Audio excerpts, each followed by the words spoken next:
also on the board of the UCD Clinton Institute, which is a wonderful institution.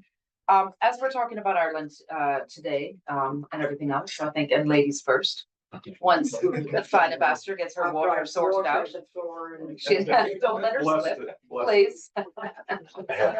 We'll turn it over to her because we are going to discuss today transatlantic relations at a crossroads, no doubt, here on the 29th of January. Okay, so Her Excellency Geraldine Byrne-Neeson, I do know her, so I'll call her Geraldine if that's okay, Geraldine. Thank you. Tariffs, trade wars, culture wars, US hostility to the EU and NATO. It's not our first rodeo. You were up in New York, I think, during the last Trump administration, but love to hear from you. What lessons have you learned from the first time around that you'll be enacting this time around to deal with the less than conventional administration of President Trump 2.0? An easy one to start with, just to kick off the conversation. I'm delighted to be here. Thank you, Colleen, and all of the colleagues that made this possible, and to see so many friends in the audience this morning. I was in New York. I was Nikki Haley's opposite number, alongside my dear friend and colleague here, Francisco. We saw what that aspect of US foreign policy meant at the UN. And there's certainly lots of lessons there. I hope that some of them will be picked up by Lisa Stefanik as she heads out there soon. On the lessons that we have learned, I mean, it's always a sort of a very dangerous thing to say there's a QED that comes with all of this. I think the important thing to say is that, it wasn't plain sailing, and that's no secret. It was a challenging period for us on the issues in particular that you raised, tariff, tax and trade in general. But what I did want to underline is the result, and certainly from an Irish perspective, although the period during which President Trump assumed office and introduced many challenges in the areas I've just mentioned, the result was that Ireland had a record FDI relationship with the United States over the period of the entire Trump administration. What I think we certainly learned, and we will hopefully manage to deliver on this time, is that we look before we leap, and there should be no knee-jerk presumptions about what announcements mean in practice in terms of the substance of the policies. We need to understand what the president wants to see. We need to understand what the fine print looks like, and also, as we're seeing this week, who the other actors are who enter any discussion. Congress and courts are having their say on a number of executive orders. The president works, of course, across both of them. The last time, certainly, we engaged early, and that's our plan again. We made sure that we were able to discuss in a fairly direct way issues of mutual common interest. That was in terms of challenges, but also opportunities. And from what I've said to you, we found that we landed in the end on the right side of the equation. There's no telling that this second term will reflect the first, so I'm not making any assumption. But as an MO, that was how we worked. And we absolutely worked very hard to keep lines of communication open. And that's something I think that went a little bit under the radar in terms of EU and US.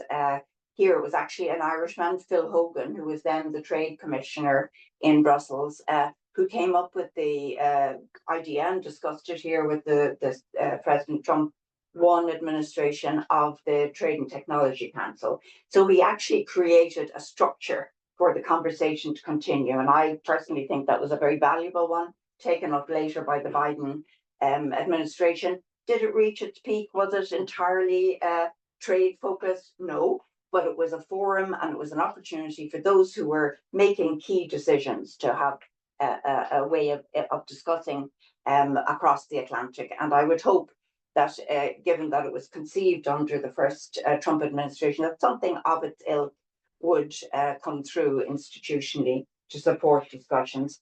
I'll finish just on lessons learned, because I think it's not unimportant to say that, we are, we're a small island in the middle of the Atlantic. We survive on the basis of our commitment to values and principles, and we'll continue to speak about our values and principles. We have a great self-interest, politically and economically, in our extraordinary relationship with the United States. but we see it as a huge responsibility for both governments, for the Irish government, the European government, but also, the European, I shouldn't say government because that would be reported as institutionally inappropriate, but I think you understand the European Union, and for the US administration. 800 million people between the United States and Europe. Their economic prosperity, their economic security, their security is on the table when we talk about this relationship. It's a $1.23 trillion annual relationship when it comes to investment and trade.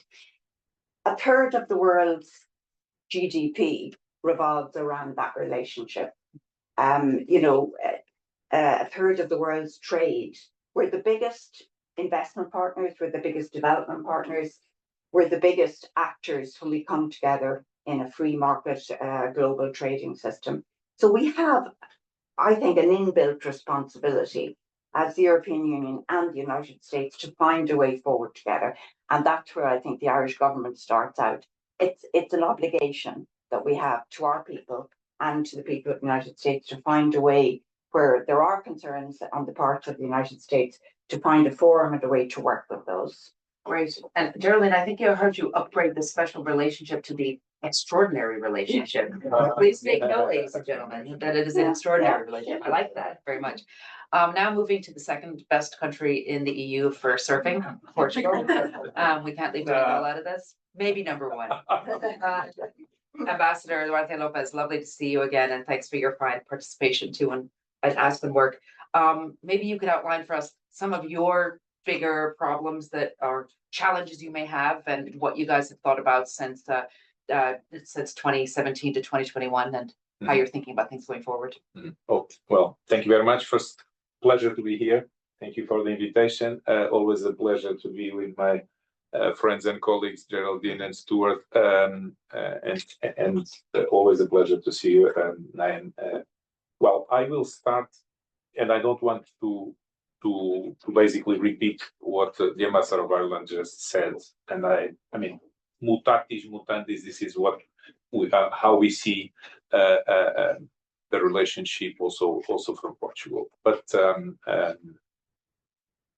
I'll start where you finished. Also for Portugal, and like for Ireland, for lots of similar reasons and also some different reasons.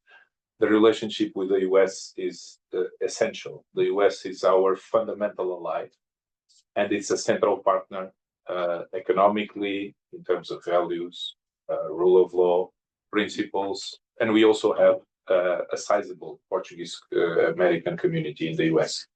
Not comparable here with the incredible numbers of the Irish American community, but still we have 1.5 million Americans who identify themselves as Portuguese.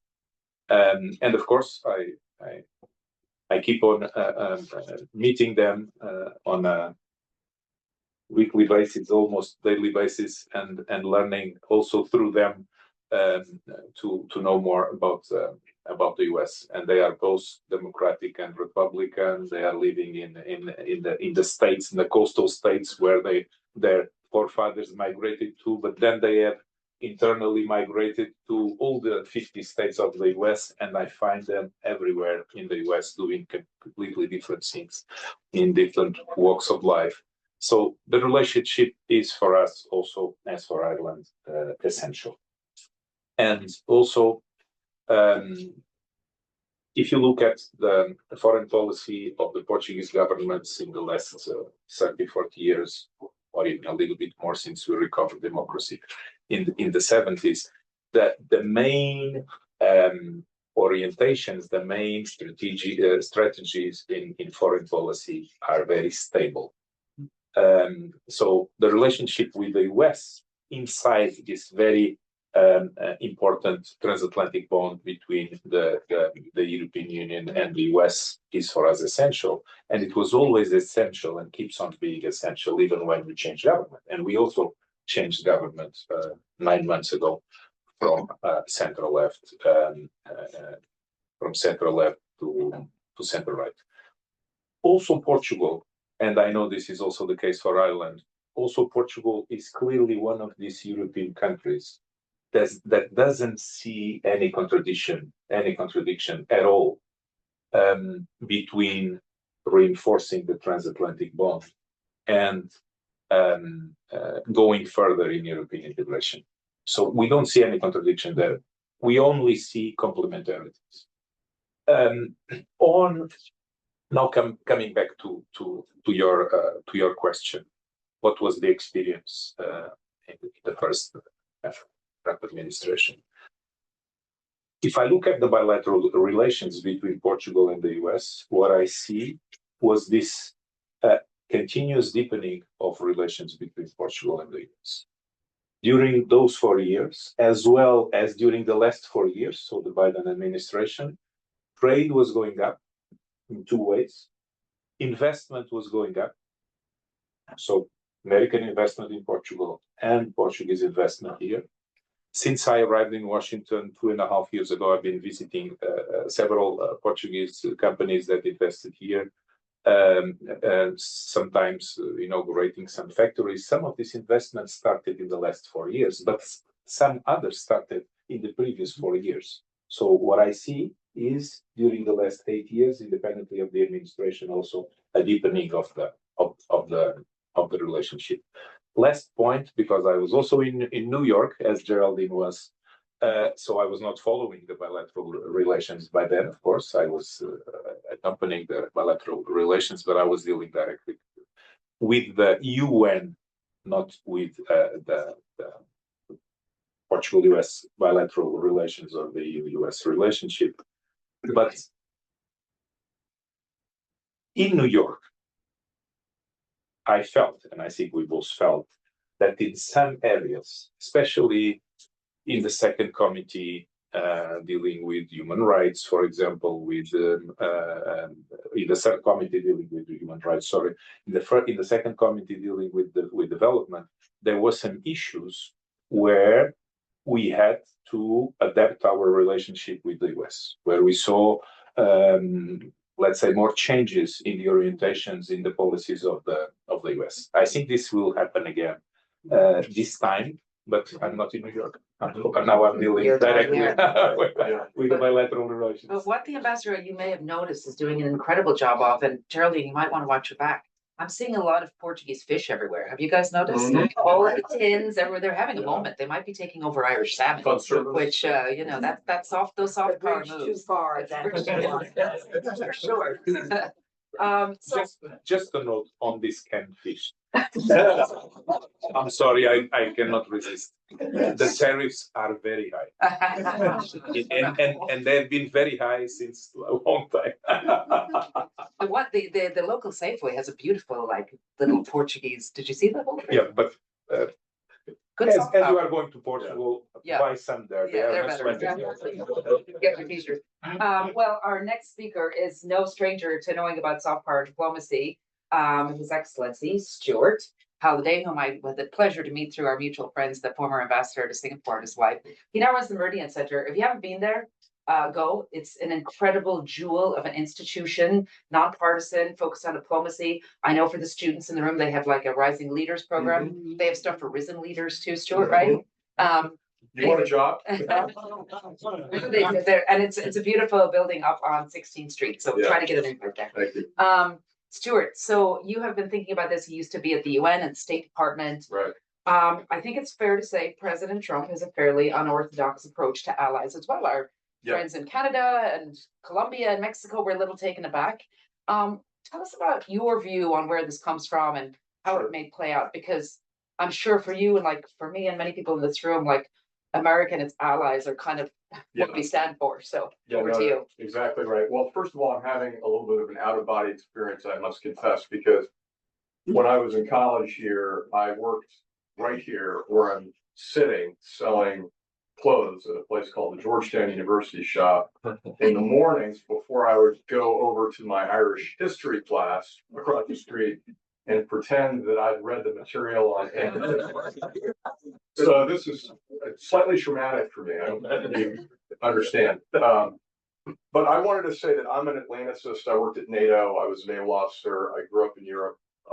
We moved to France and Brussels, and I came up believing in the indispensable alliance, despite the fact that we forget about little things like when we moved to Paris right after I was born, Charles de Gaulle threw NATO out and withdrew from the military alliance.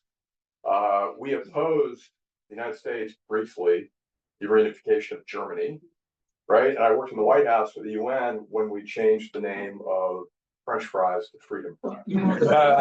So let's put this all in the context of the great sweep of history here. There's a certain degree of I'd say panic that I think is perhaps overstated, and I do believe fasten your seatbelts for a change in tone, in rhetoric, in words, that for somebody like me and maybe you all would be considered, sort of beyond the pale in describing friendships and relationships.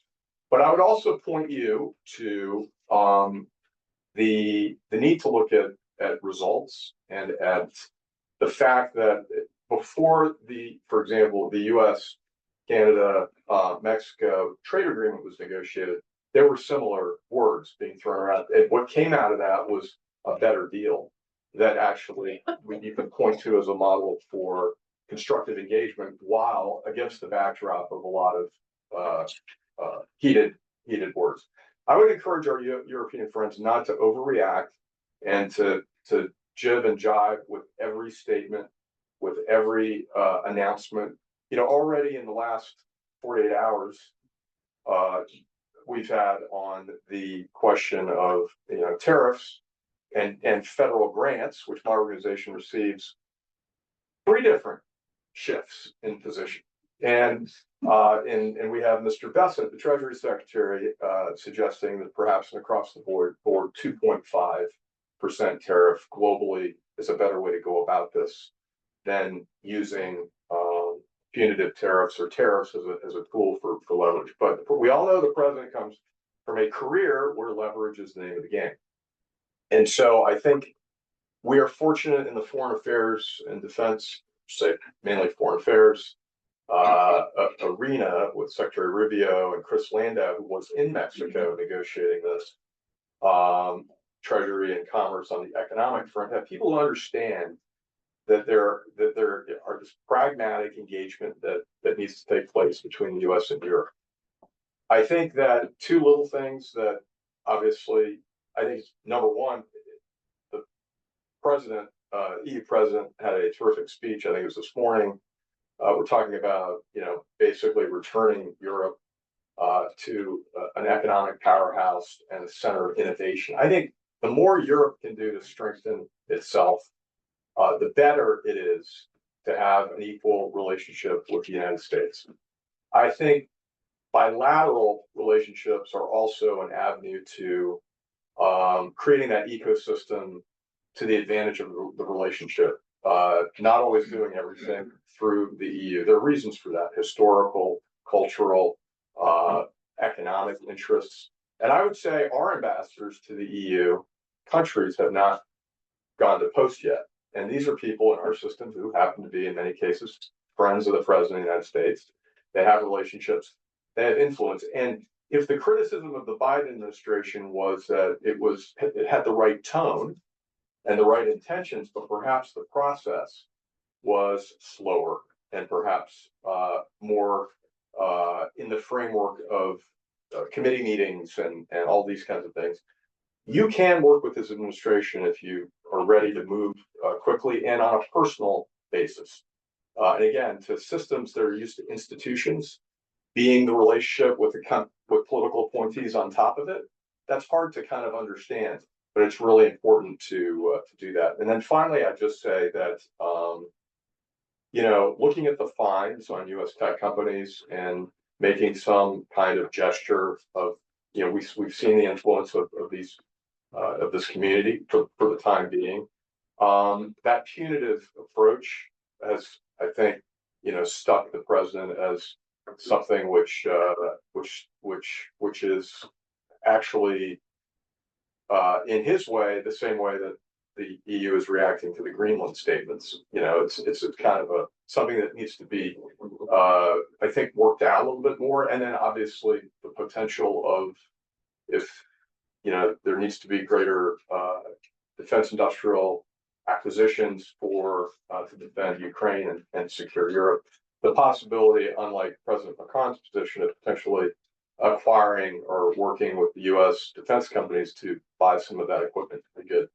I would also remind you, we're entering in a new phase of diplomacy where private sector, governors, mayors, scientists, and sports and culture, that this isn't just about the few, that there's an opportunity with the EU and the United States to supplement and bolster our relationship by viewing it through a broader lens.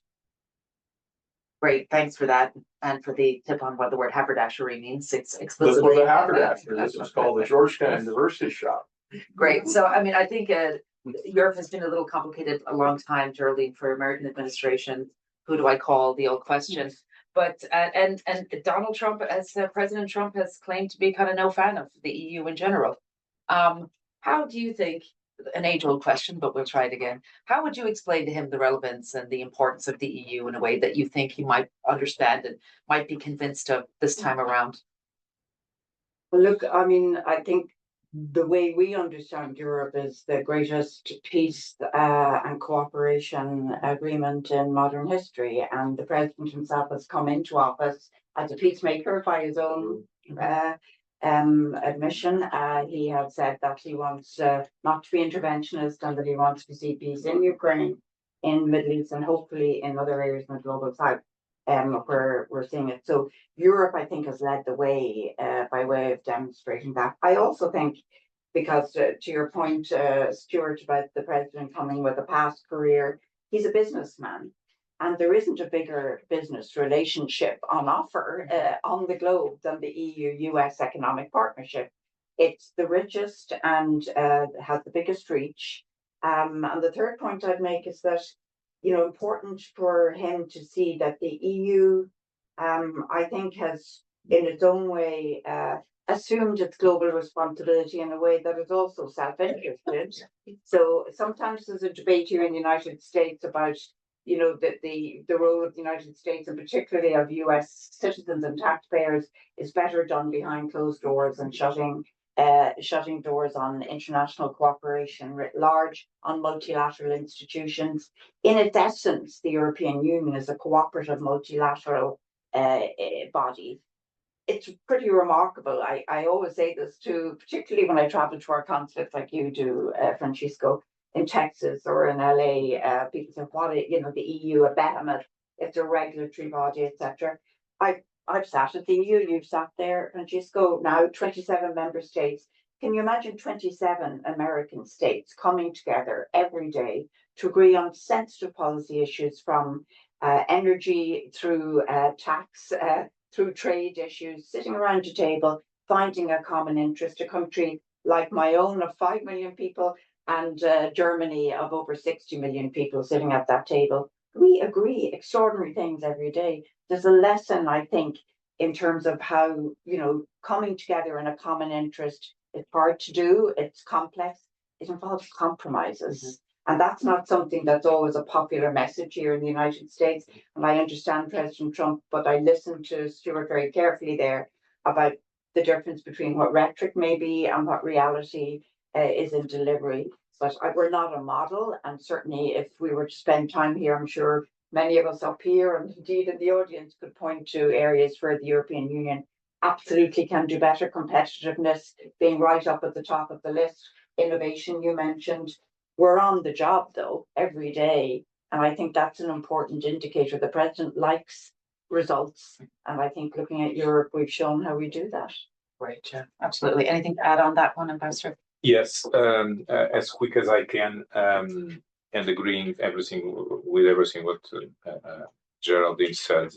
I think that the best way of looking at the EU, and we both said around these tables in Brussels, is that we are fighting every day. When Geraldine said we are on that, we are discussing, we are negotiating, we are how that even an harsher word. We are fighting every day around that table, around those many tables in Brussels. But we are not fighting each other. And this is the biggest success of the last 75 years or 70 years in the EU and through the EU, to the European countries and the European peoples. We all, ourselves also as European, would like the EU to be simpler. But I mean, this complicated institutional processes and architectures are also the price to pay to make sure that we keep on dealing with each other around the table. Never fighting each other. I mean, militarily, of course. And I just would have a word on the transatlantic link and how strong it is. I'll just add a word on the resilience of trade itself, and especially transatlantic trade. If you look at the last 25, 30 years of trade negotiations around the world, in the 90s, we were still negotiating trade agreements, free trade agreements, legally binding. Then in the next decade, we started, or in the following decade, we started to negotiate partnerships. And even the partnerships we didn't manage. And now every time you hear about trade negotiations, you hear about frameworks. So, you know, we are decreasing the level of how abiding integration and how abiding are these negotiations, these agreements. But if you also look at the trade in general in the world, and especially the transatlantic trade, you see that trade has been going up. Anyway, even if we didn't agree, the free trade agreements, the partnerships, or even the frameworks. So there's a big resilience in this relationship. And what I say about trade, I could have said, for example, about investment. The US in the last 10 years became the first foreign investor in Portugal, became the first foreign trading partner outside the EU by far. And this has been going on even as we keep on hearing about difficulties in trade conversations between the two sides of the Atlantic. Great, thanks. All right, switching gears. Stuart, over to you on China. So we've heard a lot, small fences, tall yards, de-risking, decoupling.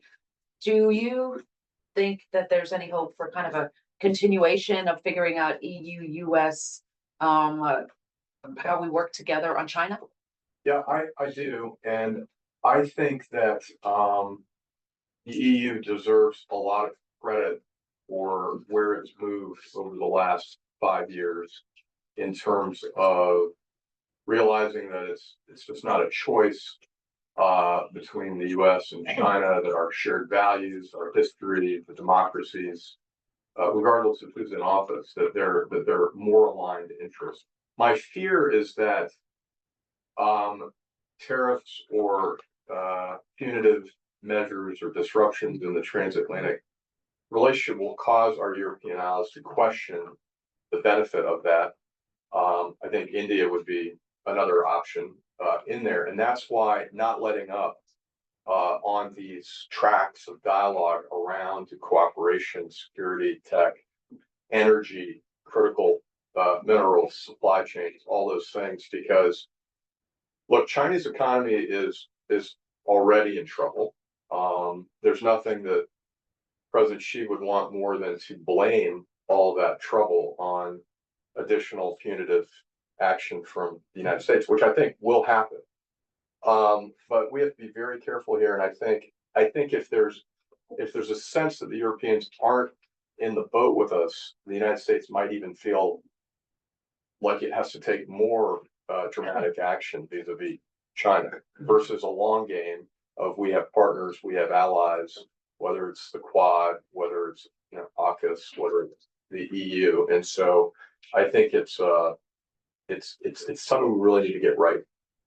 Yeah.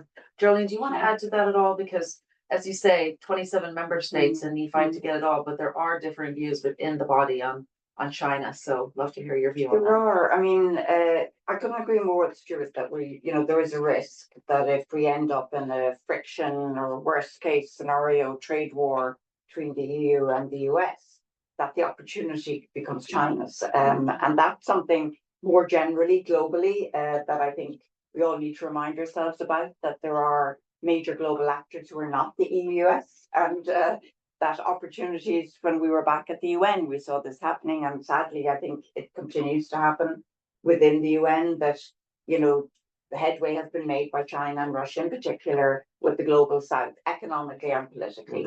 And that's not seen as in the interest of this EU-US relationship, if I can put it in those simple terms. You were seeing a move on the part of the EU. I would also say in the last couple of years, we've seen from Europe a sort of a shift to some extent here in the United States. When I took on this job, I remember arriving and it was decoupling. All the talk was about decoupling. And certainly in my own market experience, American business people, Irish investors in here in the United States, all saying to me directly, please make sure that the United States doesn't decouple. Big interest, big investment, important for the medium term that we retain access. Now, we're very clear-eyed in Ireland about our relationship with China. It's a constructive one. I think I would say the European Union, Ursula von der Leyen in her first statement as the President of the Commission used the term, we want to work constructively, but she also then went on to speak about the way in which there are Chinese market supporting actions, and the EU is responding to that. We have a healthy trading relationship with China, but we also at a government level have been very careful about investor screening. We've introduced legislation. So we are watching carefully what we're doing, but we are de-risking, not decoupling. And I think also, if I may finish on this point, the role that China is now playing in relation to the war in Ukraine is something very significant, and probably can be a critical factor going forward as we try to find a path to peace in Ukraine. There's no doubt about it that we have been working very hard in Europe on sanctions, and we know that China has been directly assisting Russia rather, in its efforts in Ukraine. And that's something that we abhor and we want to see to stop. We need to keep conversation lines open. We need to work with President Xi and hopefully President Trump and President Xi see each other before too long, so that a wider conversation about the relative roles of the United States and China and the European Union will happen.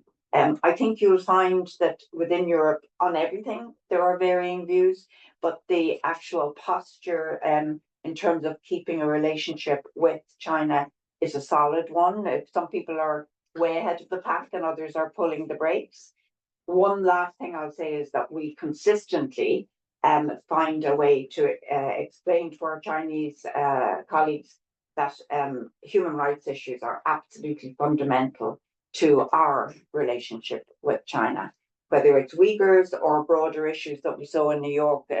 You reminded me there, Francisco, gender issues, for example, for China, complicated. Although I will say, while Ireland chaired, a little bit of a moment, while Ireland chaired the work on women, peace and security on the Security Council, for the first time ever, China engaged in the work.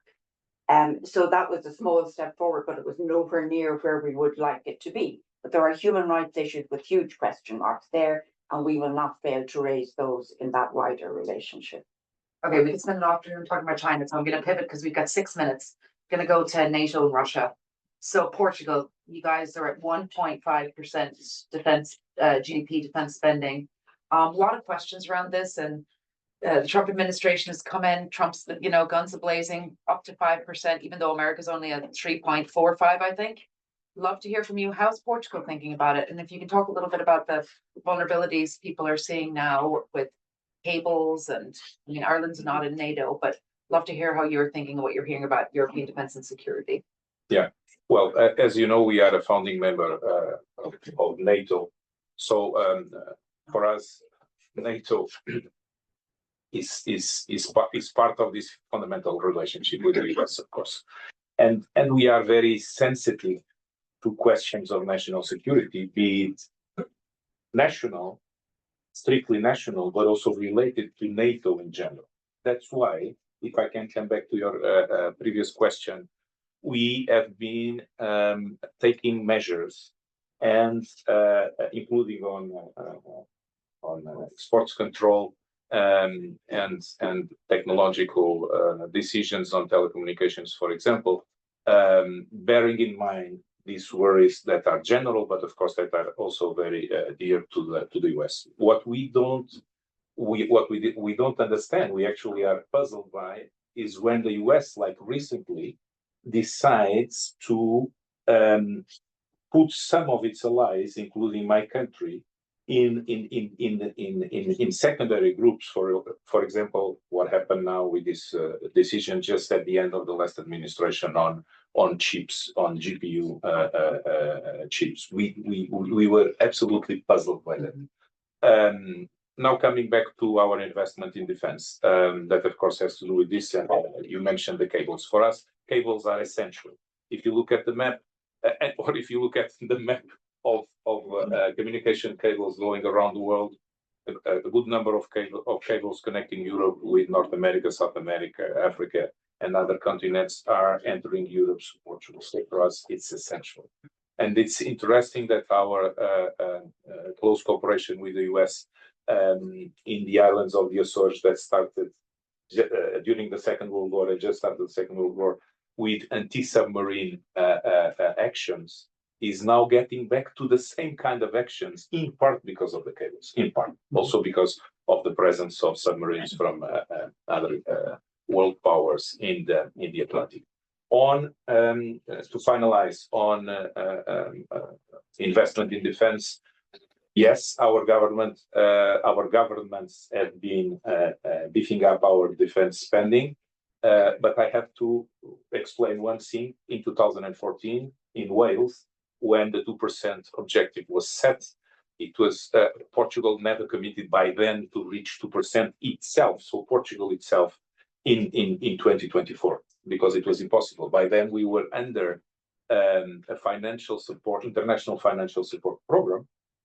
So I mean, IMF and the US, the main shareholder of the IMF, the European Commission and the European Central Bank would never allow Portugal to commit with this kind of investment. So we have been going up slowly, and now, fortunately, in a much better, much solid financial and budgetary situation, we are accelerating this investment. Okay, Geraldine, do you want to say anything about that, or you prefer not? About European defense? Yeah. Do we have time? We do, actually. I'm sorry, I'm very Teutonic. I read the original schedule, and we were supposed to be done at 12:45, but we haven't done one. So we have 15 more minutes of pearls of wisdom. So Geraldine, you may take the floor. My first sentence is going to be an unlikely one to come from Representative Ireland, but breaking news: defence expenditure in Europe is up 30% since the war in Ukraine started. I mean, just in terms of pure core expenditure, 63% of that money, by the way, is spent here in this country. But when the war broke, when we were in New York, I was sitting on the council, something like 300,000 rounds of ammunition a year, that's well over 2 million. I'm not touting that as a good thing to do. I'm giving it as a fact. Our view on security writ large is that the international legal order is the way to secure writ large. People who are here, many people from the Irish community know Ireland has our very own complex conversation nationally about our security. We are a militarily non-aligned country. We're certainly not politically neutral. We are spoken about as neutral, but we contribute to the war effort in Ukraine. I can enumerate how we do that later if you wish. What I think has happened in this globally unstable and difficult context is that we are nationally looking anew at our own security. And particularly if I was talking about taking economic responsibility earlier, talking about taking responsibility for our own physical and military security on the island. You were talking about the cables, Francisco. Ireland's exclusive economic zone is 7 times the size of the island of Ireland. So we have a lot of water around us, with a lot of subsea infrastructure, a lot of activity. Situational awareness demands that we don't rely on our relative isolation geostrategically to protect us, or importantly on the responsibility issue to protect like-minded partners. And so I'm looking at Dame Louise Richardson here, who assumed an extraordinary task on behalf of the Irish government 2 years ago now, to run a consultative forum in Ireland on international security policy, where the public had a voice in looking at our own status. And as a direct outworking of that, this new government following through now on a series of measures. Just quickly, our spending on defence, on our defence forces, is about 1.2 billion. That's going to be increased up to 1.5 by 2028. By my maths, that's over 30%. But Colin McMurrow is in the audience and he'll correct my math. We're taking that seriously. We are essentially transforming our defence profile, our defence forces. We also have something called the triple lock, which was a political agreement in Ireland that in essence gave a permanent member of the Security Council a veto on Irish deployment internationally. That's being amended. We saw the reality of that several times over, but most recently with Ukraine. We have a new maritime security strategy. We're involved in the CSGP. We have Irish personnel across the board. We work with NATO, and there I think we had a great relationship in the Partnership for Peace. The military capability uplift from that relationship was huge. We now have an individually tailored program for not just interoperability and capacity, but also direct working with NATO forces. It's proving extremely useful. And something that hasn't landed here at all, which I'll finish up on, is that the general who led the Irish Defence Forces until the beginning of this year, General Sean Clancy, is now the top military official in the European Union. So he chairs the European Military Committee. So Ireland is assuming its place and undertaking responsibility. Admittedly, my view is that there is no plan to review our neutral, militarily non-aligned policy, but we are assuming our responsibility on security in a new and, I would say, a reinforced and more robust approach. And certainly that undersea critical infrastructure, we are doing a huge amount of work with partners, including in PESCO in Brussels, around protecting the infrastructure. So it looks very different to me now than it looked even 5 years ago. That's both assessment and investment. Yeah. Yeah, great. And as you guys know, Dame Louise will be speaking after lunch today. So glad we're having that conversation, important conversation, Ireland. Stuart, over to you on this. I think you're deeply steeped in the foreign policy world of Washington.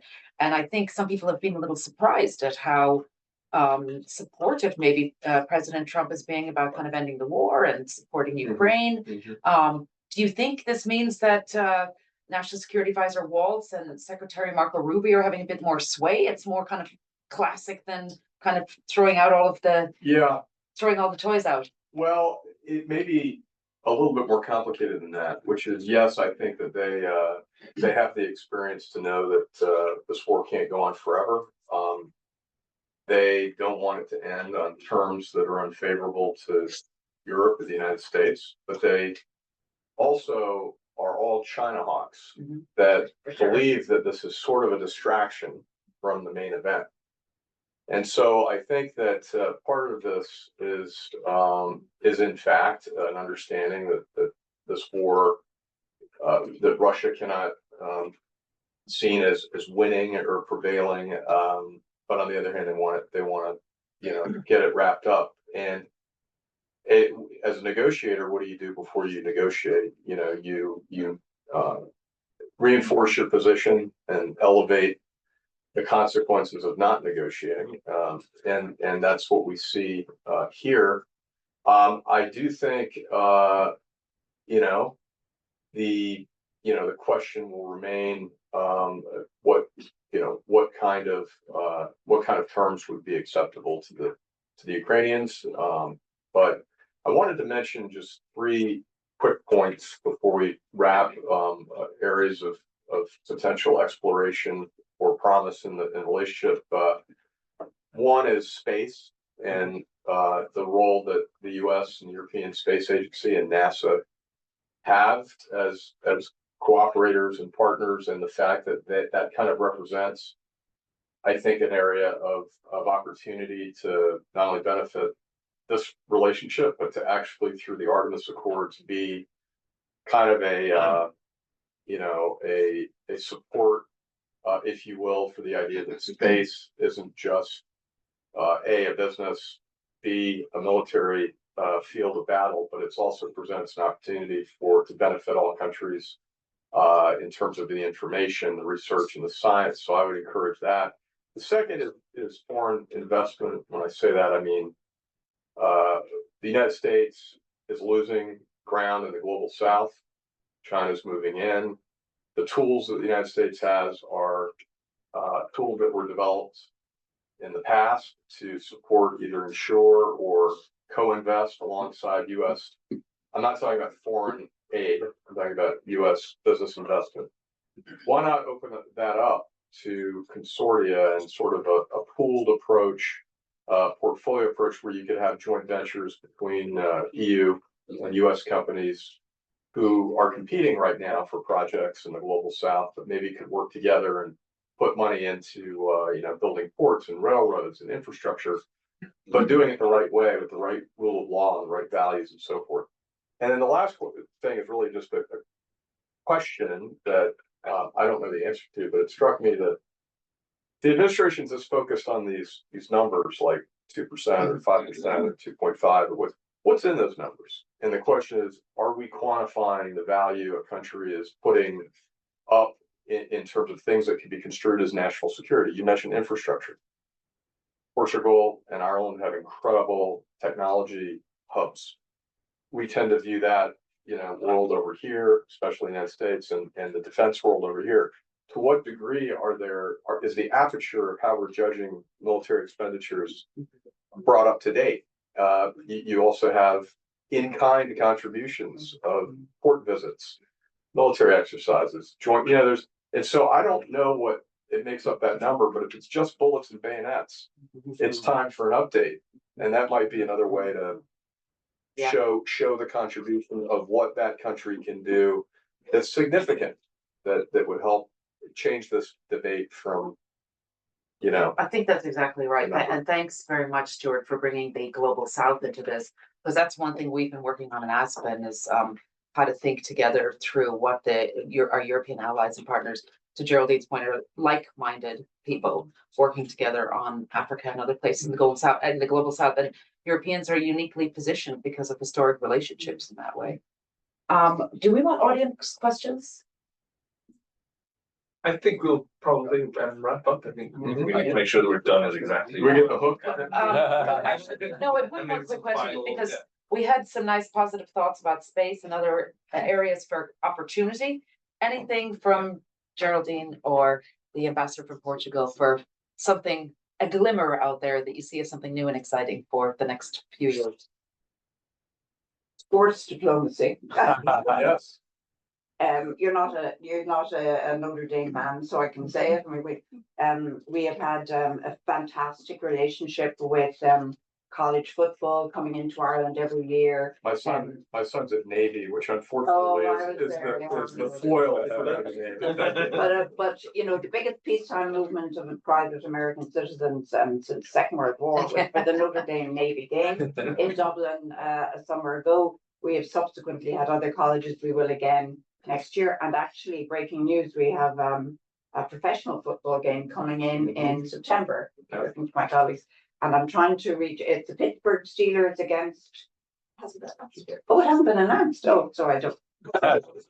Breaking news here. Breaking news from the haberdasheries. It could be Miami or Minnesota. And I'm sure Geraldine and her team are going to convince President Trump that Doonbeg should be the European White House. Yeah. That's particularly possible because in 2026 the Ryder Cup will be played less than 100 miles down in Limerick.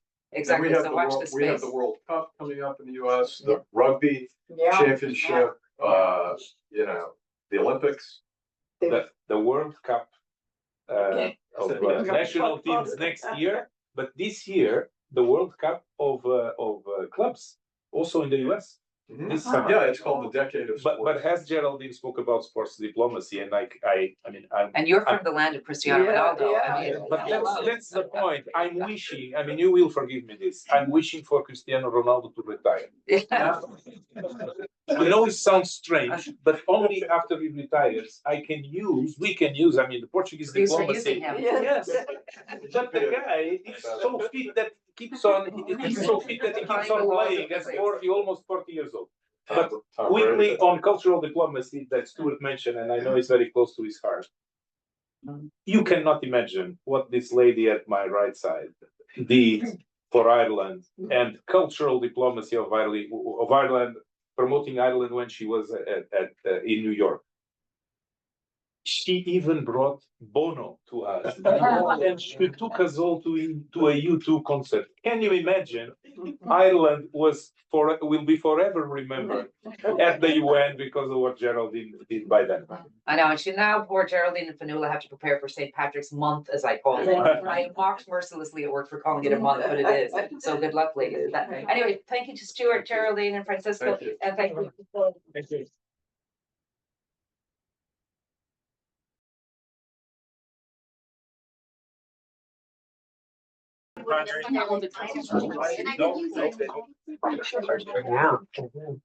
You're all troopers. I see many faces that have been here since this morning. And we are at the last panel, the last shall be first. This was supposed to be the first panel in the morning because mostly we have historians and they like to tell us how we got to our present crisis. I'm going to hand over all of the introductions to my colleague, Professor Dara Gannon, who is a professor in the history department here and the associate director of Global Irish Studies. I'm really looking forward to this panel. I'll do it. Yeah. Thank you so much, Colleen, for that very kind introduction. And I also am very grateful to so many of you who have either stayed for the day or who've come specifically for this panel, Why History Matters, right? So again, I'm Dara Gannon, the Associate Director of Global Irish Studies, and it's my great pleasure to moderate this session, looking back, looking forward, 100 years of Irish-US relations. And of course, that refers to the fact that in 1924, the United States became the first nation state to diplomatically recognize Irish independence beyond the jurisdiction of the United Kingdom. And I'm mindful to quote our most recent and 19th ambassador here to the United States, Geraldine Byrne-Nason, on the significance of that event when she observed, quote, "For Ireland, taking our place among the nations of the world meant taking our place in DC." And I think it's really important that today in our conversation that in terms of global Irish studies, that we have found a place in which these conversations about Ireland's place in the world can be held here in the United States. We have a stellar panel of speakers to speak about Irish-American history and Irish-American relations more broadly. So without further ado, let me introduce our experts. Seated beside me is Professor Tyler Anbinder of George Washington University. He is a specialist in 19th century America and the history of immigration and ethnicity in American life. He confessed to me during the break that it's been 10 months since his last publication. So we're very grateful for your sins. We're very grateful that you are meeting us today for this conversation. And that book, of course, was the acclaimed Plentiful Country, The Great Potato Famine and the Making of Irish New York.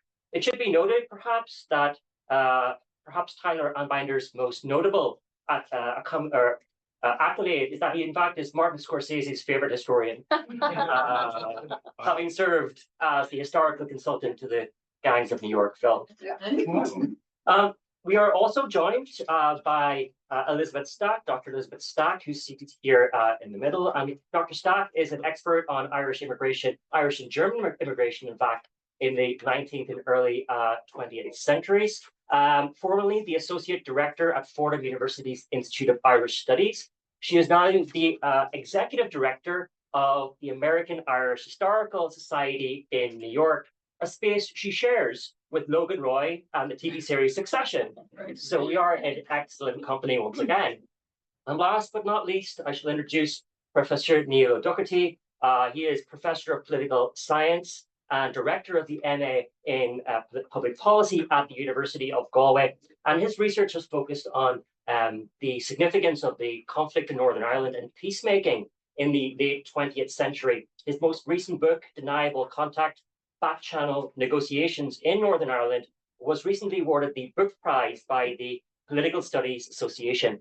And he's currently in the United States as a Fulbright scholar based at New York University at Glucksman Ireland House, and working on your IMDb profile, right? That's a constant thread here.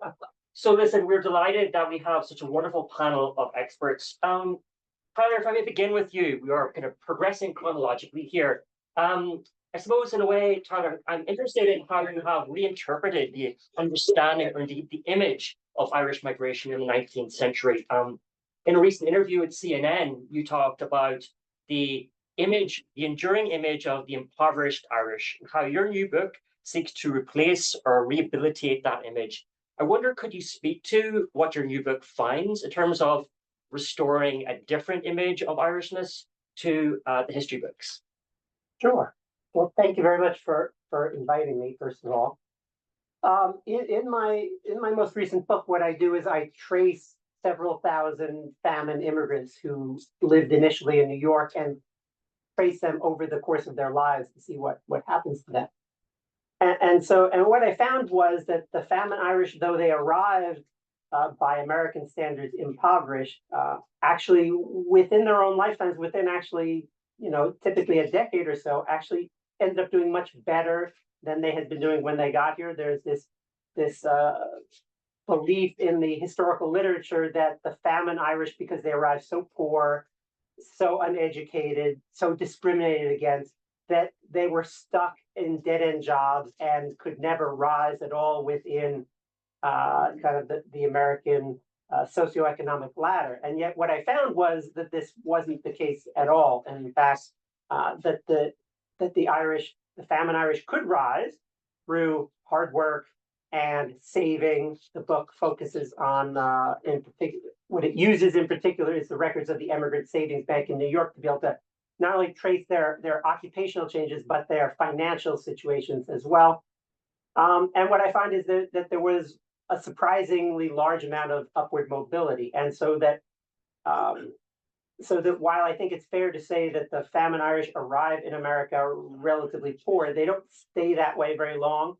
And but historians have been ignorant of this, in part because it's been so difficult to trace famine immigrants. Their names tend to be the same, and they tend to marry people with the same names. And so, there's so many Michaels married to so many Marys, you just can't trace particular Irish, you couldn't trace particular Irish immigrants.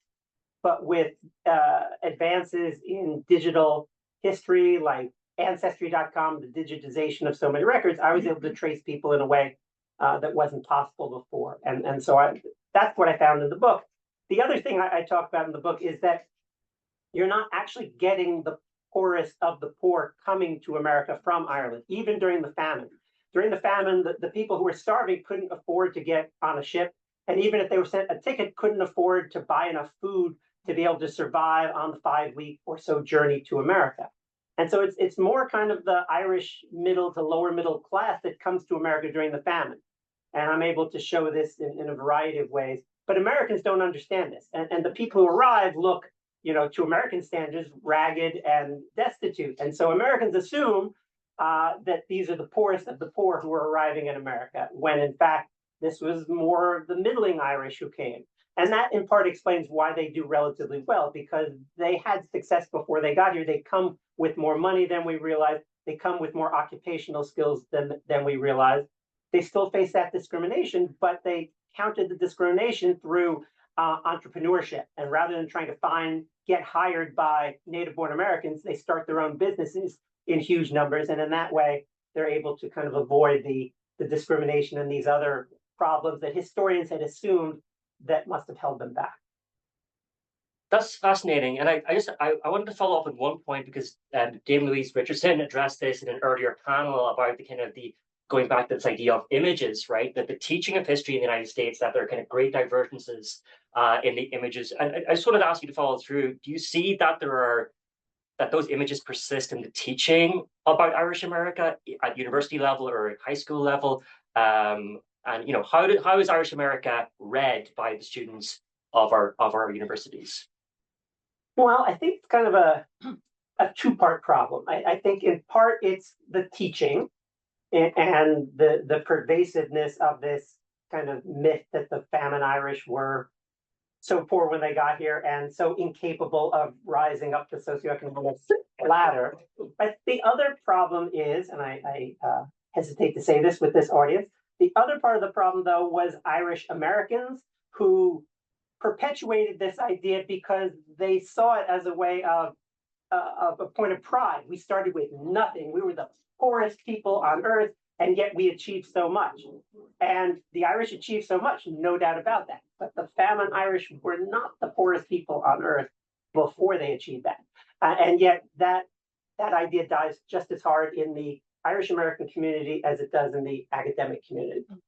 Very interesting. I'm sure we'll have Q&A on that exact subject later. So, Elizabeth, I want to turn to you as we kind of progress into the later 19th and early 20th century. And I was struck by a quote, a wonderful aphorism, if you will, by Joe Leave, former director of Glucksman Ireland House. He stated, "No New York, no America, no 1916 Rising." Could you unpack that kind of wonderful terse aphorism, and do you agree? Yeah, well, there's no doubt a lot of the rising was planned from New York. People like John Devoy and even McGarity in Philadelphia, were both of whom were members of the American Irish Historical Society, were very engaged in for years before the 1916 Rising. So when there's talk of war, World War I breaking out on the continent, they're very anxious to ensure that America remains neutral. And that's coupled with an attempt at encouraging pro-German kind of narratives, because a lot of the news sources coming in were pro-British. And so even Wilson, initially didn't really want to get involved, but Roger Casement comes to this country and is introduced to von Eigel and von Papen and all of these German diplomats. There were only about 4, mind you, in the country at the time, through John Devoy's offices. And the plan for sending Casement to Germany to basically recruit Irish prisoners of war from German camps was, part of the New York Irish brainchild. And so he leaves New York Harbor to go to Germany. And the deal kind of falls through. The Germans were a little bit wishy-washy about it anyway. They had inserted an article into the treaty that they signed that if, Germans weren't able to go to Ireland, or if a rising didn't occur in Ireland, those same Irish troops would then go and fight in Germany. And of course, the Irish, disagreed with that. But there's no doubt that, since we have the ringleaders kind of the 1848 rising, in New York, and so people like O'Leary and, as I say, O'Donovan Rossa, even though he died in 1915, and it was O'Donovan Rossa's death that kind of they shipped his body home almost immediately, and that was the famous kick up his funeral, where Padraig Pearse said, "They have left us Arfenian dead," and so I think Joe was completely right. The Friends of Irish Freedom were actively involved. Organizations like the Agent of Hibernians, actively involved in trying to get this pro-German, not pro-German, but the gallant allies in Europe, as they call them in the 1916 proclamation. And they say in the 1916 proclamation, supported by our banished children in America. So both of those groups are very clearly, thanked for their efforts. It's not totally successful, as I say. Germany kind of pulls out. They send Casement home without the troops. He only manages to raise 55 people out of the POW camps. And again, a lot of people were dependent on the King's shilling at home. A lot of people disagreed with changing sides. They had been fighting for crown and country at the time. A lot of Irish POWs would not necessarily have been, Irish Catholic or sympathisers with a united Ireland. And so the recruitment wasn't great. And then the fact that they didn't actually give them really good guns or enough ammunition. And there was also a split. America wanted money to be collected, and Irish at home wanted guns and manpower. And so there was no real effort to recruit Irish American soldiers. So it falls flat. And of course, the boat is scuttled with carrying the arms. Roger Casement is arrested in Tralee. There's a comedy of errors, kind of in Ireland, calling off manoeuvres and cancelling the rising, and people supposed to meet him that didn't meet him, and it all falls quite flat quite quickly, but certainly originated in New York, yeah. Thank you for that. And let me just follow through on that as well. I mean, there is a suggestion by scholars of Ireland and beyond the island that, Irish history traditionally has been written as an island story. And could you suggest, based on the archives at the American Irish Historical Society, what your collections do to tell a broader global Irish story? Yeah, well, I think, that's part and parcel of this, I won't say retroactive looking at history, but what Tyler is saying, that how we look at history has changed. And so there was much more transatlantic cooperation way earlier even than we thought. And the trade between the colonial era, between the north of Ireland in particular and certain colonies. So there was, networks of information, of trade, of collegiality in different areas, that continued. So it's very difficult, I think, to look at Ireland, on its own. Like there was even, some of the diaspora in Australia. Look at how the Devoy himself, was rescued from Australia and came, and then later on organised another rescue of other Fenian prisoners that were held in Van Diemen's Land. So it's very much an international movement. Our diaspora, I suppose, still, and other panels talked about this today. The diaspora is, of course, bigger than the population on the island, and so there's always going to be, I think, a concerted interest of the island in what's going on at home. Thank you very much. Neil, I want to kind of fast forward, if we may, to the later 20th century, and obviously you've worked a lot in this area of the Troubles. But your current area of focus is looking at the United States' reactions, both political but also at a societal level. And it's early in your Fulbright, but could you tell us a little bit what you've been finding or what you have found in the archives that speaks to that American or the Irish American response? Yeah, so well, I've been doing archival research for the past couple of years, so I've actually done a lot of that work in the NYU Archives of Irish America, but also in the Irish National Archives and the UK National Archives, which provide a really kind of unexpected insight into Irish America, because you get Irish consuls reporting on local demonstrations, reporting on the landscape of Irish America in their city or their neighborhood. You get the British gathering huge volumes of ephemeral material that's circulating in the US in order to support court cases against NORAID in the US. So you have kind of unexpected collections of like 120 letters to NORAID will turn up in the British archives. And the archives of Irish America at NYU are just extraordinary. I just open these boxes and go, well, that's somebody's PhD. I can't even touch this. I can't begin to go there. But some of the things that are of most interest to me are, first of all, how profound the impact of the Troubles is on the relationship between the United States and all of Ireland, not just the North. And it produces this extraordinary surge of interest that goes well beyond Irish America. You've all sorts of people corresponding. You've American academics, psychologists corresponding with people in Belfast, people setting up all sorts of projects and workshops, mediators attempting to offer mediation services. And one of my favorite finds is in the papers of an American academic who's written Sinn Féin in the 90s, offering the expertise of a major American center on negotiation. And Sinn Féin reply and they say, actually, we get a lot of these offers and we're already working with people, and thank you very much. So this American engagement happens not just at the level of the sort of diaspora support for republicanism, but in academia, in business, in wider society. And I'm finding things like you have these bars that open in the early 1970s that are initially associated with left-wing republicanism, but their music sessions start, traditional set dancing begins, that continues to this day, 50 years later, very, very lively cultural programs surrounding these bars that set up, to engage in issues related to the Troubles.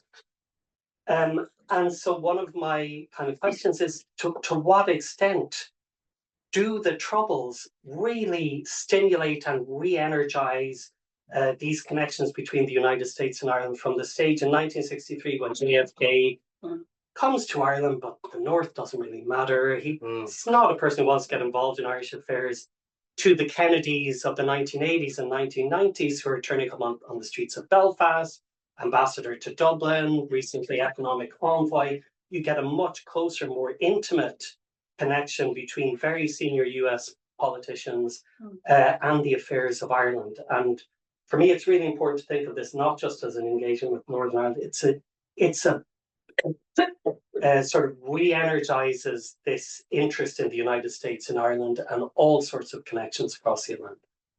That's fascinating, and we heard it here first, right? Before the book comes out, this is a little preview. I mean, I find that fascinating that it percolates to every level of society, if what I'm hearing correctly. But I suppose it would be remiss of me, given our location, not to ask you what you view as the significance of Washington, D.C. to the story of Northern Ireland over this period. I mean, was it of capital importance, pun intended, or do you feel that it was, I guess, a kind of a moment in time, again, with a certain generation of Irish Americans who were on the Hill, and of course, certain presidents who were, I suppose, aware of their Irish backgrounds? So looking at the whole span from 1968 through to 98, what's striking to me is that for the first 2 decades of that period, through the 70s and 80s, that the US would be as directly as involved as it was in the 1990s was not imagined by anyone. The level of involvement that transpired was extraordinarily direct and important. And one of the things I'm looking at now is maybe a bit less looked at than other things. So not the Good Friday Agreement, not the 1994 ceasefire and the visa for Gerry Adams, but the restoration of the IRA ceasefire in 1997. So the US quite directly and intimately involved in that, engaging with the British, with the Irish government, and with Sinn Féin in a really playing a vital role, actually, in putting that ceasefire back together again. And again, the crucial thing is through the 70s and 80s, people don't imagine that this could happen, that the United States would actually become directly and deeply involved in the minute negotiations surrounding peace. That's so. I mean, we'd love to follow through with that. And again, hopefully, you're thinking of questions in that space. Back to the future, we have a remit of looking forward as historians in this panel as well. And you can touch on something about the kind of the visibility to a certain extent of Northern Ireland in the late 20th century. And I suppose programs like Derry Girls, most recently Say Nothing on the small screen, are kind of part of a broader green wave, which is transcending the Atlantic and kind of popular culture and so on and so forth. Brooklyn, Banshees of Inisherin, and so on. For the group as a panel, are there areas of Irish history or Irish American history that you think would have similar or could potentially have similar crossover success in America from a historical point of view?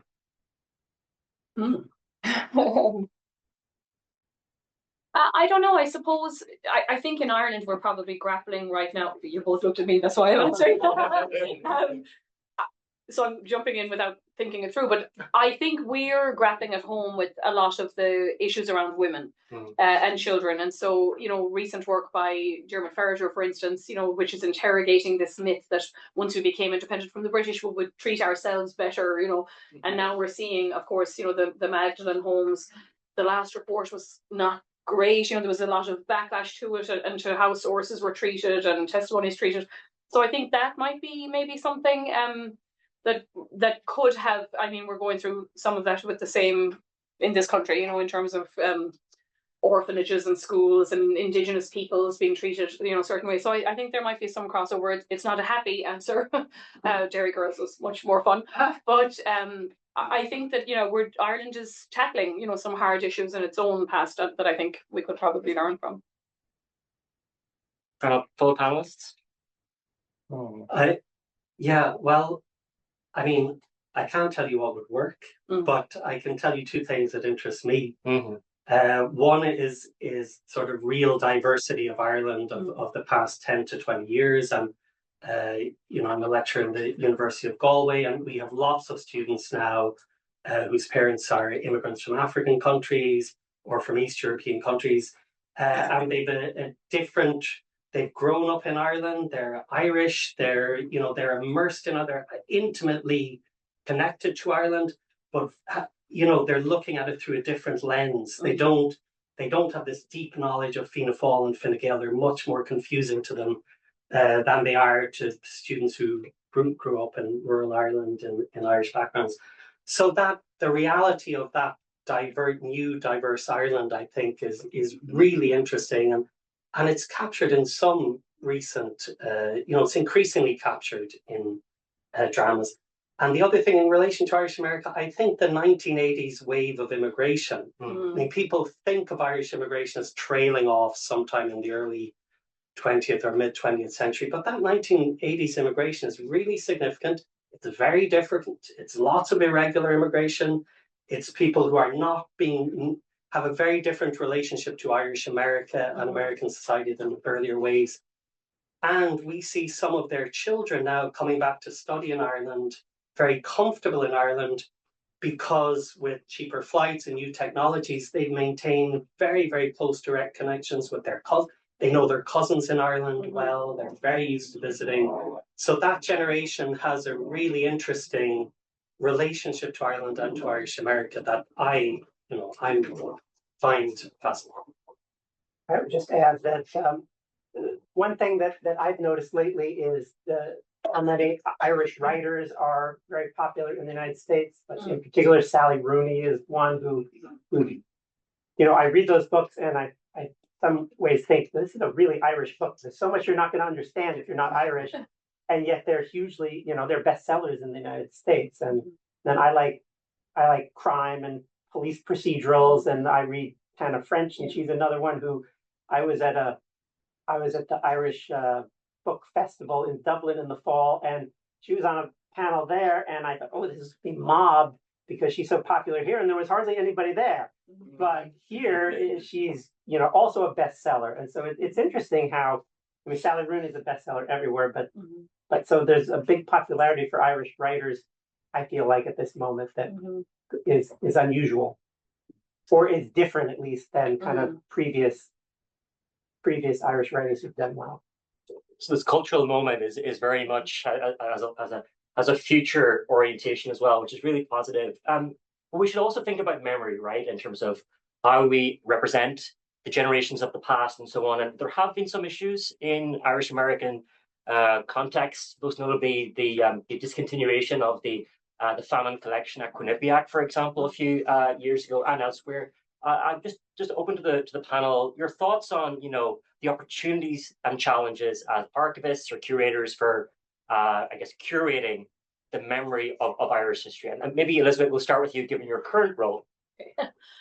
So very interesting all around, I think, for historians, not just Irish America. I saw the news today that the California Historical Society has shuttered and given its collection of over 800,000 objects or something to Stanford University. So in the American Irish Historical Society, we're lucky to have about 17 of the Quinnipiac sculptures on display at the moment. Changing demographics are an issue. Getting numbers. My own society, was shuttered in 2020 with COVID and other issues, and 40,000 people, signed a petition to retain the building and to try to save the society. And I am here to tell you we do not have 40,000 members today. And so converting, that kind of knee-jerk response, which is very supportive and positive, into actual, bums on seats at lectures or members who are paying, money to help you pay the bills.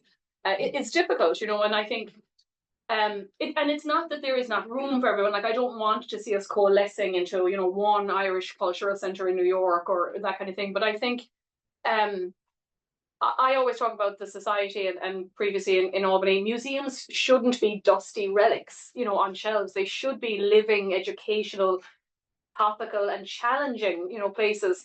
And so, as Amber said, the last time I was in Washington was about 8 years ago with the German Historical Institute, and we went to a Senate hearing and we were talking about how modern immigrants are the entrepreneurial class, like whether they're undocumented or not.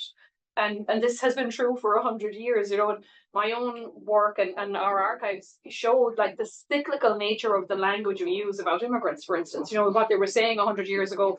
Teddy Roosevelt was a member of the society.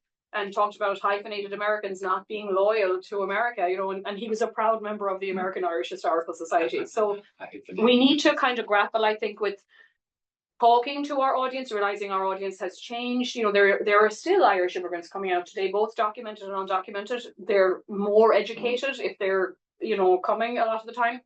They're working in tech or banking, and they're coming from a different Ireland even. Like, they don't want to hear about, you know, Fine Gael Fine Gael or the fighting 69. You know, they're interested in a different type of history and how Ireland today engages with America today.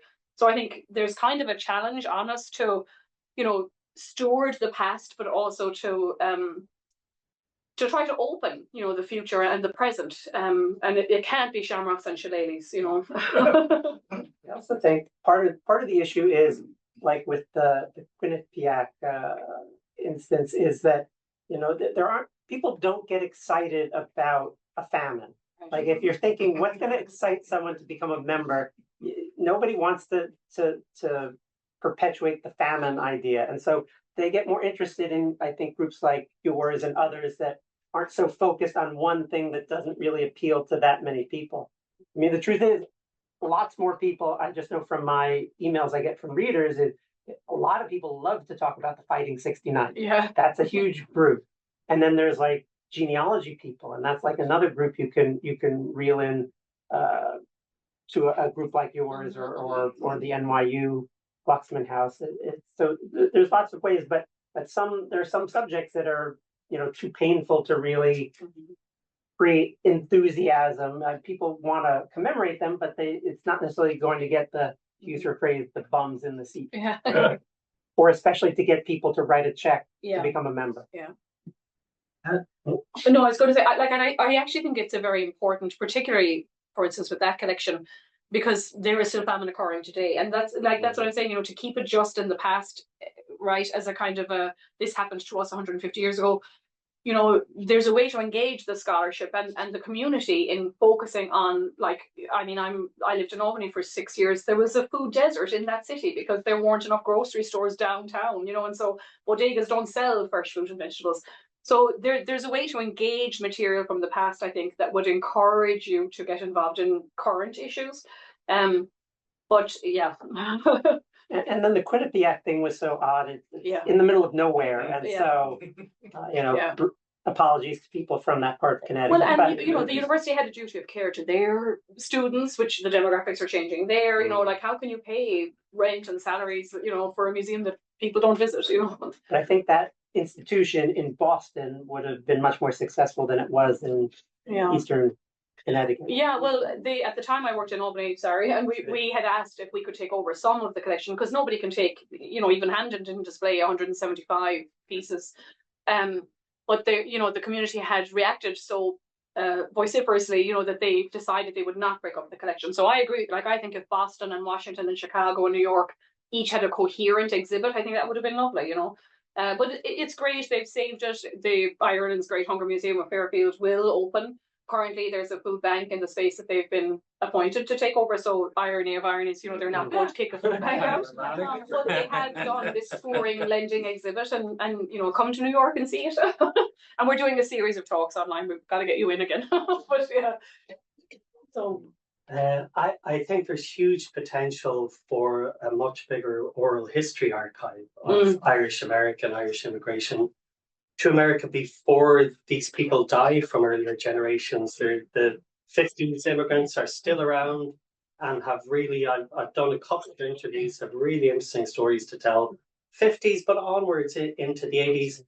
And two things, the experience of immigration, but also for me particularly the connection then to Irish politics of one kind or another, to the Troubles in the North, or else views of the Irish government and relationships with the Irish state.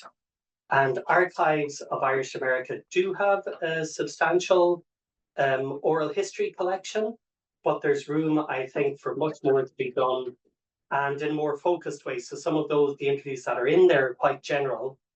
But if you go with more specific project-focused questions and scholarly questions and theoretically informed questions, there's the potential to build up something very valuable that can be built up now, but in 20 years' time, it won't be possible to talk to many of those people.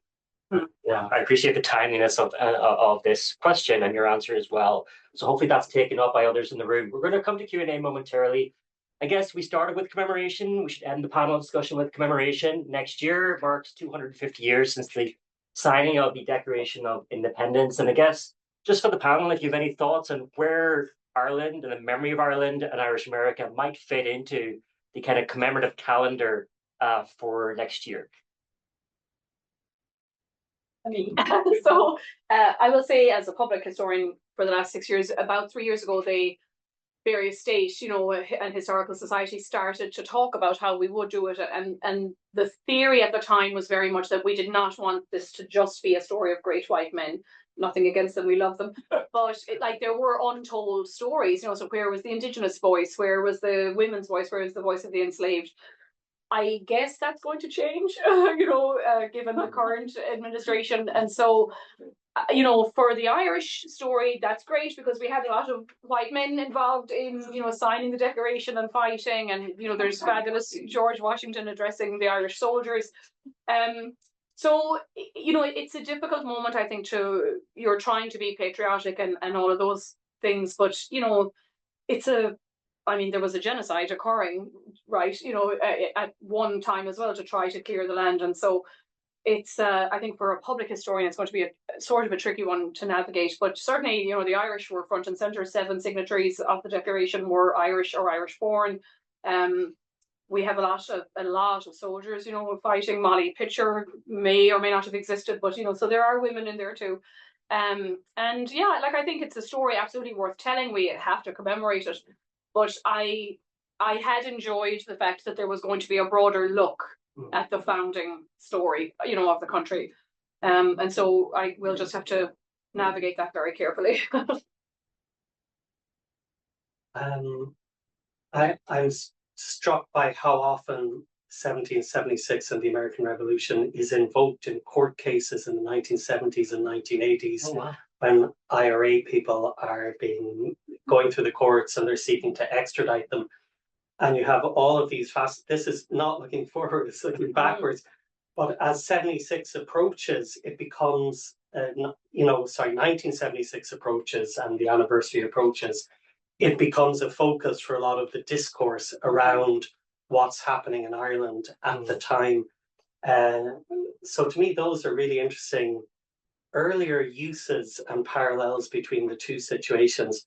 How, what might be interesting to do next year. I mean, just the connections to 1798 and to that Irish Republican tradition are so obvious and evident. That's very direct, but also it's an opportunity to think about an America where people might empathize with those struggling against a dominant force, the underdog, or to think about what it might like to be the underdog, to be fighting against an established source of power that's immensely more well equipped than you are. Very interesting. Valerie, any thoughts on this question going forward? Well, I feel like Elizabeth is much better positioned to know how the people in the public history realm are thinking about commemorating it. The one thing that occurs to me is that I remember from 1976 and the 200th anniversary, there was a lot of it involved kind of looking at different groups of American contributions to the revolution. So you had, here's what Polish Americans did, here's what Italian Americans did, and, kind of naming the various famous figures. And you certainly see that a lot when you go to various American places and you see statues for, there's the statues for the Irish who took part in the American Revolution too. So it'll be interesting to see. I'm not in the place to know what is planned, but it'll be interesting to see if that kind of ethnic contributions model is followed or if something different is in store. A few years ago, it would have been really hard to imagine they would have followed that same model because in terms of historians don't do that much anymore. But like you were saying, it's possible that that's what we'll have. So watch this space. So we have time for Q&A. So questions, just the lady here just the behind the pillar. So something that is exciting to me is the African American Irish Diaspora Network. And the next time I'm in Dublin, I want to do the Frederick Douglass Trail. So would you talk a little bit about that? Me. So I hope I'm not talking.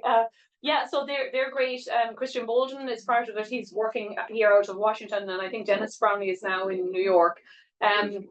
Miriam Nyan, we were talking about earlier on, does a similar project in Ireland, Green and Brown and Black Voices. So, you know, I think it's incredibly important that it's a part of the Irish story in America, you know, that some of these Irish immigrants were slaveholders, you know, some of them worked alongside them, they were indentured servants and got married, you know, actually some of the slave codes were maybe codified because of the intermingling between indentured servants and enslaved people, which then resulted in the children being enslaved from birth, you know. So I think it's great. They have done a lot with historic Black colleges. They're now teaming up with universities in Ireland. You know, there's again this idea of transnational and transatlantic ties. You know, it's not just on the island of Ireland or here. And so, you know, to your point earlier on about the immigration, for the first time we have more people coming in than are leaving, and so what it means to be Irish is different, you know, and as we engage now in a post-Brexit world and with talks, you know, about the North and where we're going as a country, you know, I think that the definition of Irish will be certainly much broader than we would have thought, you know, 20 years ago. Just a hand at the back there. I have a question, and it's not just about this panel, but I noticed all throughout panels today, the focus has been on Ireland as a member of the EU and not specifically about Irish-US relations. And I just would mention two potential irritants in the current relationship and see what the panel members might have to say. The first is about Palestine. There's a clear consensus in Ireland. They've recognized, along with I think Norway and Portugal, if I'm not mistaken, Palestine as a country, and there's an embassy now for Palestine in Dublin, all that. Whereas the U.S. approach, and it's very much not about Trump. If anything, the Biden administration was even more vociferous than Trump in labeling Hamas and basically the whole regime in Gaza as terrorists who should be jailed if not killed. So there's a clear divide between the US consensus on that issue and Ireland. And then the second one is, which was touched on, but not really, I don't think, focused on in the prior panel, you know, the assignment of intellectual property patents by tech firms and the pharmaceutical companies, so that the subsidiaries of these US companies are now paying tens of billions of dollars a year to Ireland. Ireland has apparently the world's largest budget surplus of any country in the world, largely because of these taxes from US companies. So again, there'll be a clear divide within the Trump administration, given that some of his own people are engaged in those practices. But still, I'm curious about your take. Are these just like minor irritants, as I mentioned, or are these like potential real trouble spots going forward between Irish and US relations? If anyone from the panel wants to take either of those areas. I think it's on Israel Palestine. I think it's important to say first of all that, you know, what dominated Irish thinking immediately before that was the Russian invasion of Ukraine. And there was this huge instinctive reaction in Ireland that this was an outrage. And there was no opposition to allowing Ukrainian refugees to come. One of the most liberal policies on Ukrainian refugees, and refugees were taken into private houses and housed all over the country, huge numbers. And as the Israeli response to the Hamas attack continued, the feeling in Ireland that there was a broadly similar consensus that this was, you know, it was an excessive, was something that should be opposed. And it's important to preface by talking about Ukraine. It's not about picking out one particular, it's about the sort of Ireland as a small state that relies on international law and the international community as some kind of protection from larger states, has long had the sense, it's important to stand up for for human rights law and for international law. And I think and hope that Ireland will continue to stand on that basis, on support for international standards, support for international institutions, and for human rights. I think that's, if they take a principled stand, they can defend it on grounds of principle, principles that can apply no matter what the conflict is. Thank you. I was going to make sure we get as many questions as we can. I was just going to say that it's great that you're using resources like the Historical Society, and you're using the Immigrant Savings Bank, two people that created so much contribution to both countries, kind of involved with both of those organizations. Archbishop Hughes, right, created the Immigrant Savings Bank, and then John Devoy was. Again, he was an international man. He wasn't just, Irish. He was so many things, and they even got involved with the treaty for the end of the World War I. Having been involved with a film, like as big as it is, The Gangs of New York. I mean, how come there's not enough focus on those larger than life people that could really help us express this American Irish experience to excite a whole new generation of people to why we have such a distinct and special time? That's a good question. I don't know why there isn't more. Obviously, I would love it if there's more, and it would sell more books for me. And, it's a good question. I was thinking about that in the last panel like this I was on. I was asked, why are there so many more films about, Italian Americans than there are about Irish Americans, or at least in terms of like the kind of groups I deal with, like Five Points Neighborhood and things like that. And question, and I'm not sure, are there more Italian American directors or something? Because certainly like Scorsese and some of the other films that one think of.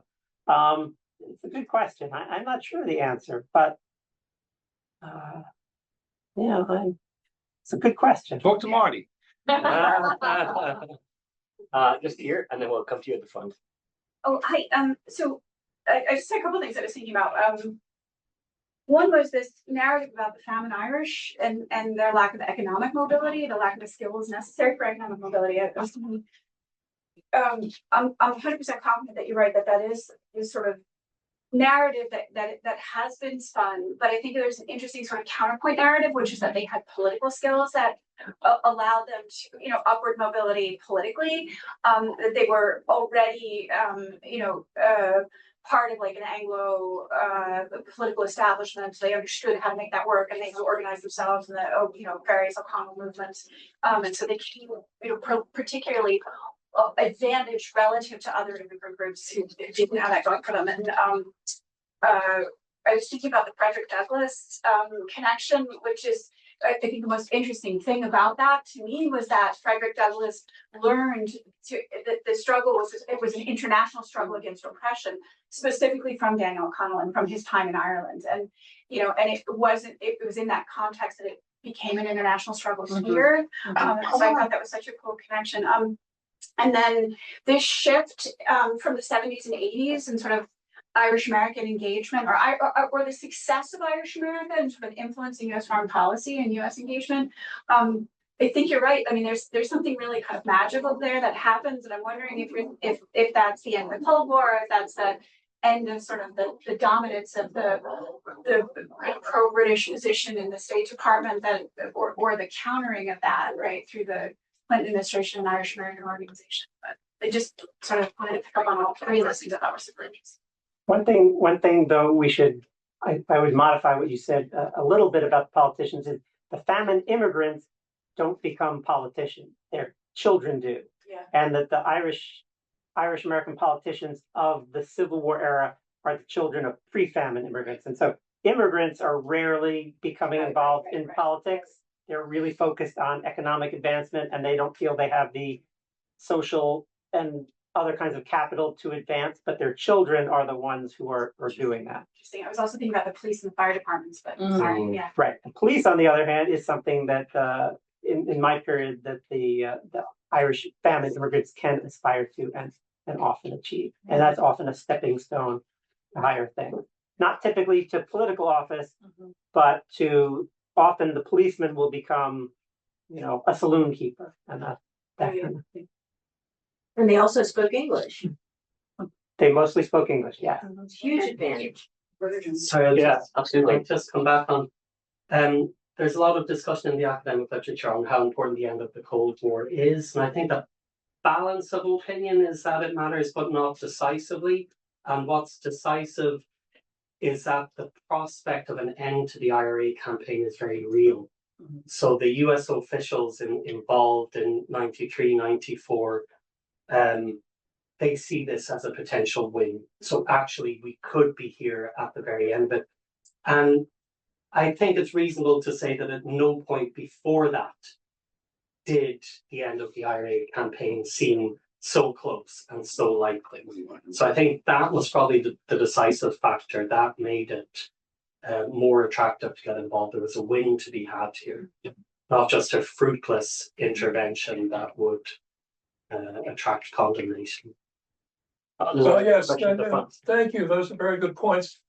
Just to add one finger to that, I think when the historical moment, when you've got a Democratic president in the White House, Bill Clinton, pardon me, and Ted Kennedy leading the Democrats in the Senate, and Tip O'Neill, Speaker of the House, this is hard to resist. And the Irish are known for being politically active everywhere. So people see them as a constituency that will be pleased if they can bring peace to the homeland. But that wasn't my question. Generally, I was wondering, you have a very good point about how the Irish rose up economically quickly, but you're focused on New York. Was this, I'm sure you have you looked to see if this is generalizable, especially to other ports of entry, Philadelphia, Baltimore, New Orleans? It wasn't generalizable, I don't think, to Boston. I grew up here, and instead of coming to this university like my family had after they got here from the famine and lived a generation, I decided time to go someplace else. So I picked the Jesuit University in Boston, Boston College. No insult to Ford University, but here, graduated from high school over a half century ago, this city was 80% Black. And there was friction. I mean, after Martin Luther King's, I was downtown. My old high school was right downtown. I was there for what went on. So there was friction here. But people lived together. I was shocked when I got to Boston. And one of the reasons I picked it, the Kennedys, must be a liberal place. I never experienced such racism as I did when I was in the late 60s and early 70s in Boston. Something there, and the Irish were kept in neighborhoods. Boston was very neighborhood bound. The Irish were kept in neighborhoods that were not very, the success was not the story that I saw around me, mostly there. And this was fairly recent history. And the involvement of the Boston Brahmins, the abolitionists who were, against slavery and pulling up the Blacks and supporting those, while suppressing, and this is actually my wife's theory, which I agree with, the Irish immigrants in Southie, and it was still Southie was Southie right into the 70s. It was a place where it was, if you weren't Irish, you shouldn't be there. And they still people there spoke with a brogue well after they'd come to it. So it was an interesting experience. So I'm not sure how generalizable that was. So the short answer, because there are a lot of hands behind you still, the short answer is that when you got off, the more you got off the East Coast, the more you got out of big cities, the better the Irish did. Because the key to building generational wealth was owning real estate. And it was so hard for the famine immigrants to buy property in New York. So the ones who left New York did far better than the ones who stayed in New York. I'm sure you've looked at them versus the German immigrants and the Scandinavian immigrants and I mean, it's just, these questions occur. I'm not a historian, but you've opened an interesting area of inquiry. Yes. Yeah, I should. To be continued in the best sense of the word. Thank you very much. We time for one last question. Sure. Thank you very much. In line with the title of the panel, I wonder if any of your panelists have any thoughts about Professor Smitty and his role as the first representative here in DC from the Irish Free State. How do you think he did as far as setting what has come in the 100 years since he arrived here, particularly showing up here in the wake of 18 months of Dev and the rest of it before him? Thank you. Well, to kind of piggyback off your earlier answer, I think a lot of the soft diplomacy has been very important in the last 100 years, and not just from Irish consuls or ambassadors. Certainly, Ambassador Byrne-Nason is doing an amazing job, but I think, you know, in terms particularly of the North-South and how all that, you know, somebody like the Project Children, Dennis that started that project, you know, where he is talking to, or host families in this country are talking to their local politicians. So I sometimes think, you know, the guy with his name on the door, woman with her name on the door gets a lot of the credit, when actually sometimes it's more a grassroots thing. But, you know, they played a delicate game throughout, you know, Ireland remained neutral during World War II. There was outrage when De Valera sympathised with the German appointments in Dublin, you know. So they've had tricky times, but they've managed, I think, on the whole to navigate very carefully. And again, like this neutrality issue, you know, that he felt he had to, you know, kind of sympathise. And of course, then, you know, later on when FDR died, he also sympathised. And so, yeah, I think that our consulates, that's one of the things we do very well, you know, is diplomacy, and they're highly trained and keep their finger on the pulse, you know. Thank you. We've run out of time, unfortunately, in the best possible sense of the word, but please join me in thanking our three panelists.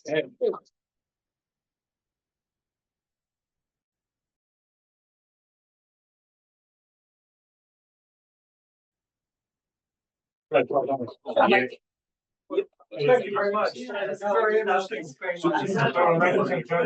Keep your seats for a minute. You got me thinking. I'm going to close down the conference if we can.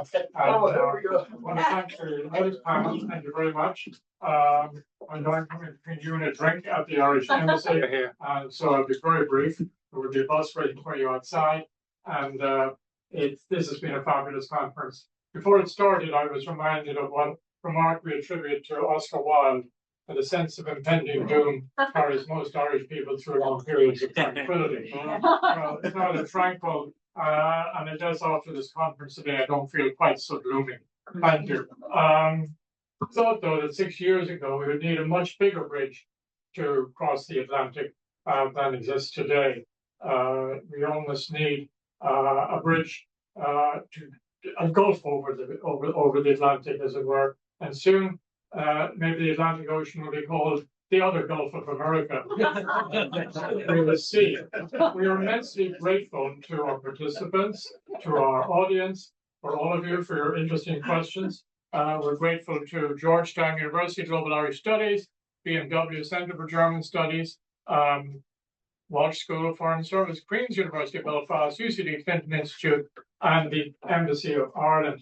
Particularly grateful to Colleen Parsons and his team, to the Embassy of Ireland, gosh, Geraldine Byrne and her great team. You've been fantastic people, and we wouldn't have been able to do it without Georgetown and without the Embassy of Ireland and all those people who provided magnificent area reception for us. You did it so well, we're coming back here again next year. And we'd like to welcome you. So I happen to agree that many of the great post-World War II verities are, dead or being challenged. Neoliberalism, for one, free trade being replaced by a focus on protecting one's own citizens and borders. But we've also learned that these goals require multilateral cooperation. In particular, we learned from the ambassadors some great advice. Keep the lines open, jib and jibe, don't overreact.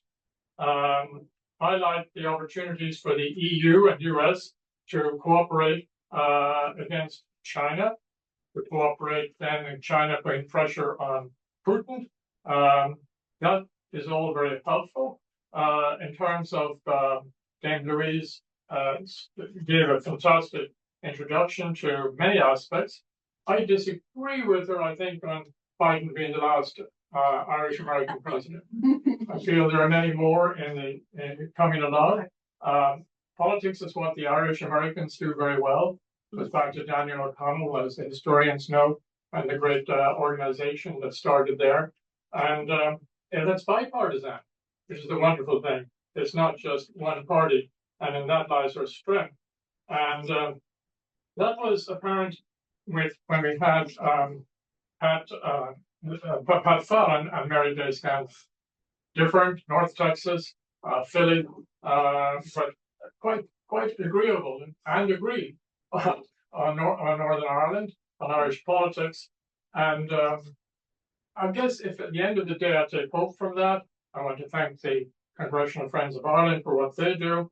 And then, of course, the historians who, unlike economists, are not full of doom and gloom, but actually can be very uplifting because you find precedents and challenges that we've overcome, including the famine folks who actually did better than many of us think. So that sense of get up and go is very, very evident. And let's work on what we need to achieve.